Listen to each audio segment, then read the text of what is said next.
Je voulais d'abord que vous me parliez un tout petit peu de votre parcours, parce que je sais, la seule chose que je sais, c'est que vous avez fait le conservatoire et que vous étiez une élève de... Vous avez rencontré Philippe. Alors comment s'est passée en fait cette proposition de film? Et puis si vous pouviez nous donner un peu une appréciation de Philippe, comme ça de manière un peu générale.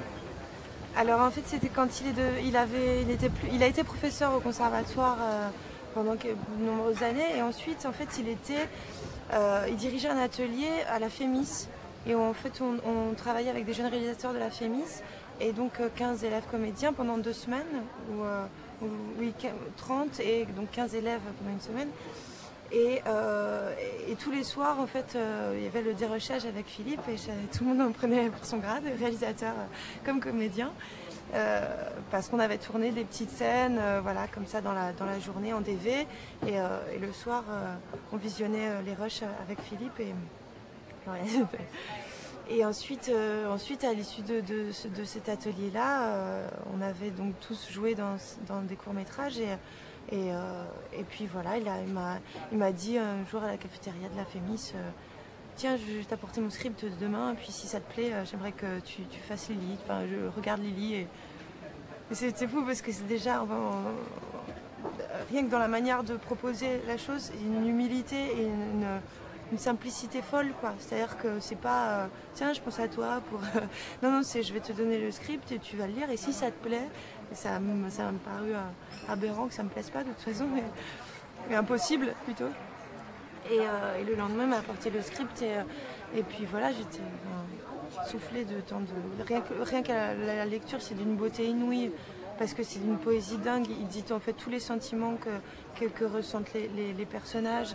C'est assez écrit et c'est coécrit avec Marc Cholodenko, Arlette Langman. Il y a une beauté, une simplicité dans les dialogues. C'était vraiment. Et puis voilà, on s'est vu pendant un an pratiquement parce que le tournage a été repoussé à cause du problème de production. Et malheureusement. Et puis en fait on en a profité pour répéter énormément, se voir.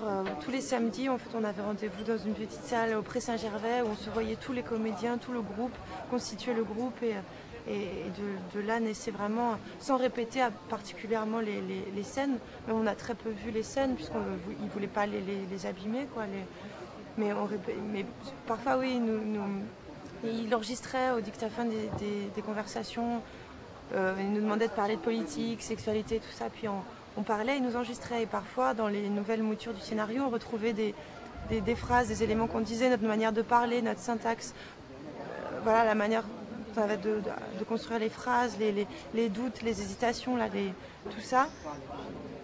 La difficulté, chacun a une manière vraiment différente de parler, et ça se retrouvait dans le dialogue. Et c'est en ça qu'on était au plus près il était au plus près de nous, puisqu'il se servait de notre manière de parler pour nourrir les personnages, et le personnage parlait comme nous, enfin, puisque c'est nous, de toute façon, il n'y a pas vraiment de notion de personnage.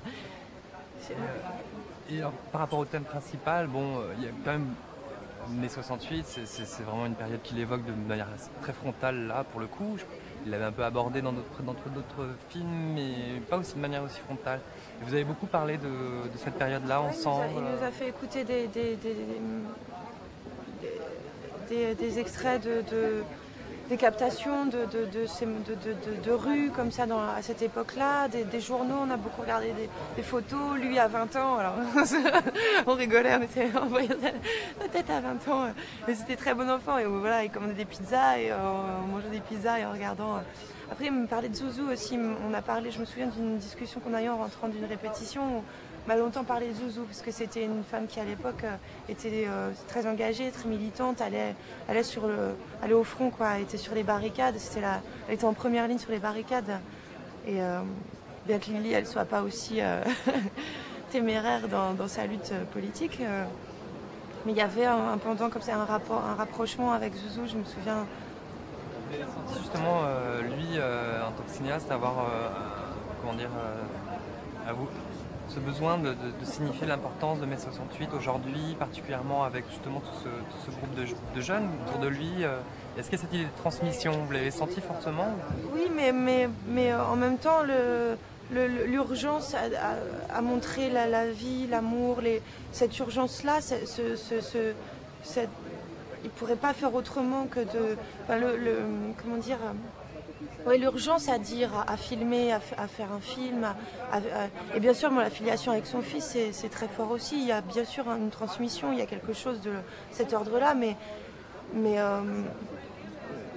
je ne sais pas si c'est capital de parler de 68, même si c'est plus essentiel pour lui de montrer à travers 68 voilà, la fraternité, l'amour, les rapports humains. Voilà. Et cette toile de fond et en même temps je me suis rendu compte que c'était moins une époque pendant le tournage j'avais l'impression que cette époque était géniale, absolument sublimée, sublime et que nous on ferait jamais rien d'aussi bien et que nous on était des ratés, tout ça. Et j'avais un petit peu ce sentiment d'infériorité culturelle ou intellectuelle de pas vivre nous notre génération de choses si fortes et si constructives. Et en fait je me rends compte que en voyant le film, non, il y a une vraie critique, une vraie autocritique et quelque chose de l'ordre vraiment du risque à dire mais non, ça c'était pas folklorique, c'était pas aussi passionnel qu'on le dit, c'était aussi, voilà, c'est une désillusion et c'est aussi un échec. Il y a la présence de la drogue aussi qui est quand même bien ancrée dans le film. Sur le tournage, comment ça s'est passé? Est-ce que Philippe Garrett tourne toujours chronologiquement oui. Comme chaque scène c'est un luxe absolu, c'est que c'est vraiment tourné dans la chronologie de la narration, de l'histoire. Donc on se nourrit de tous les jours de ce qui se passe. Et puis il fait tellement... Ce qui est absolument génial, c'est qu'il se sert tellement de la vie. C'est ça qui fait qu'il y a tellement de vie, que la vie est présente tout le temps. C'est que c'est ici et maintenant. Et c'est s'il se passe quelque chose qui n'est pas prévu lors de l'accident, où il s'en sert tout de suite, il l'intègre. Et c'est ça il n'arrive pas avec une sorte de dogme comme ça, quelque chose où ils disent non, ça doit être comme ça, une seule prise. Bien sûr, il y a une seule prise. Et ça peut être assez frustrant aussi, mais c'est tellement... il a raison de faire ça parce qu'au début on peut se sentir frustré, on dit mais non je suis nulle, je pourrais être mieux là, si j'en faisais d'autres je saurais comment faire. Mais tout ce qui t'a échappé à la première prise, toute la maladresse, je fais un jour je m'en voulais, j'ai eu un acte manqué, j'ai raté j'ai complètement savonné sur un mot, j'ai dit un mot pour un autre et il l'a gardé, c'est au moment avec la petite culotte au début et je me suis dit mais il va pas garder ça, mais non, c'est de l'ordre de la vie, et voilà. Ça c'est vraiment c'est en ça qu'il aime vraiment les acteurs et qu'il y a un respect fou, c'est que on a l'impression qu'on est frustré sur le moment et en fait c'est nous rendre un service monstre parce que ça nous fait déjouer toujours, il nous aide à ne pas jouer, à ne pas surjouer quoi. Et ça peut être aussi douloureux ou difficile par exemple, sur le tournage où il va dire non, on arrête là, on est trop haut, il faut redescendre, il faut qu'on soit en bas. Non, vous allez vous mettre à faire les acteurs là, je veux pas que vous fassiez les acteurs, on va attendre que ça redescende. T'attends et en fait c'est vrai que c'est nécessaire ce temps où tout redescend, mais t'es en bas, il n'y a rien, il reste plus que voilà, qu'une chose simple et belle et qu'il arrive à capter quoi. Et ça c'est rendre et puis tout est dans le film, ça c'est aussi d'une honnêteté, d'une humanité dingue, c'est que tout ce qu'on a fait, il n'y a pas un truc qui est coupé, remanié, où on ne se sent pas trahi une seule seconde, tout ce qu'on a vécu est là, entier, d'un bloc. Et c'est pour ça aussi que c'est 3 heures, parce qu'ils gardent tout, et ça c'est génial. Et bien sûr, 3 heures, ça peut paraître long, ça peut paraître laborieux, tout ça, il y a des longueurs, mais c'est nécessaire. Tout s'exprime dans la durée aussi de son cinéma. Et en même temps, de manière générale, je trouve qu'il y a énormément de douceur. Alors, je me posais cette question-là parce qu'il aborde des termes très forts. Bien sûr, il y a mai 68, il y a l'amour, la drogue, il y a beaucoup de choses. Et je me demandais si justement il imprégnait le plateau peut-être de cette forme de douceur-là et qu'elle se retrouvait chez les individus qui sont devant la caméra. En tout cas, cette douceur-là, je la trouve extraordinaire. Et je me demandais si c'était quelque chose que vous... Mais sur le plateau, on a plutôt, et Louis aussi, on parle de l'oppression de la caméra. C'est-à-dire que ça nous oppresse assez. C'est vrai que cette présence de la caméra, elle peut être... parce que c'est la technique, c'est la tierce présence, c'est le monstre du... Enfin, c'est vrai, puisque Philippe nous parle toujours d'une dialectique, d'être à deux, de mentir à l'autre, d'être uniquement avec l'autre, de jouer avec l'autre, de faire abstraction de la caméra, de savoir qu'elle est là, mais Et tout d'un coup, c'est une sorte aussi de magicien qui va faire en sorte que qu'on soit tous dans une bonne posture. C'est-à-dire les techniciens, lui en tant que réalisateur et nous les comédiens, comme quelque chose de presque une configuration astrale où on va tous être et c'est ça qui va prendre, quoi. Il arrive à... Et le plateau n'est pas baigné d'une douceur incroyable parce qu'il y a aussi de la pression, de l'angoisse. Bien sûr, c'est très angoissant d'être dans des salles, dans des chambres fermées parce qu'aussi il y a quelque chose de l'ordre de l'atmosphère, il ne veut pas que ça s'échappe, donc on ferme les portes, on ferme tout, on se retrouve dans des chambres. Il y a quand même une équipe qui est réduite, mais bon, et même si on se sent en confiance avec eux, tout ça, ça peut être... mais quand il sent aussi que d'un coup le degré d'angoisse monte trop dans la pièce dans laquelle on tourne, on s'arrête, on va voir, on prend l'air, on revient.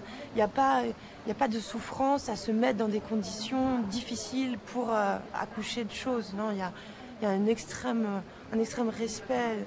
Et William Lubchansky, le chef opérateur, pareil, est d'une douceur incroyable.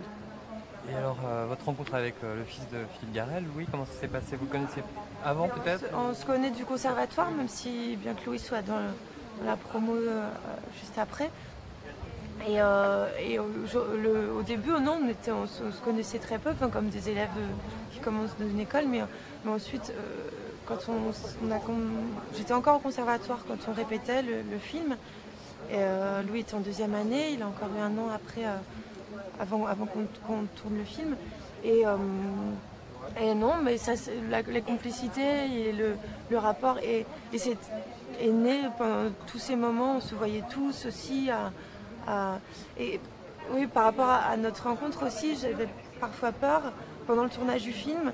Et j'en parlais à Philippe, et puis il me dit non, mais en fait, il savait très bien où il allait, mais peur que ça rende compte plus d'une amitié amoureuse que d'un amour fou, puisque rien n'est montré. En plus, on est en 68, je montre à peine un genou ou un coude à un moment, c'est tout.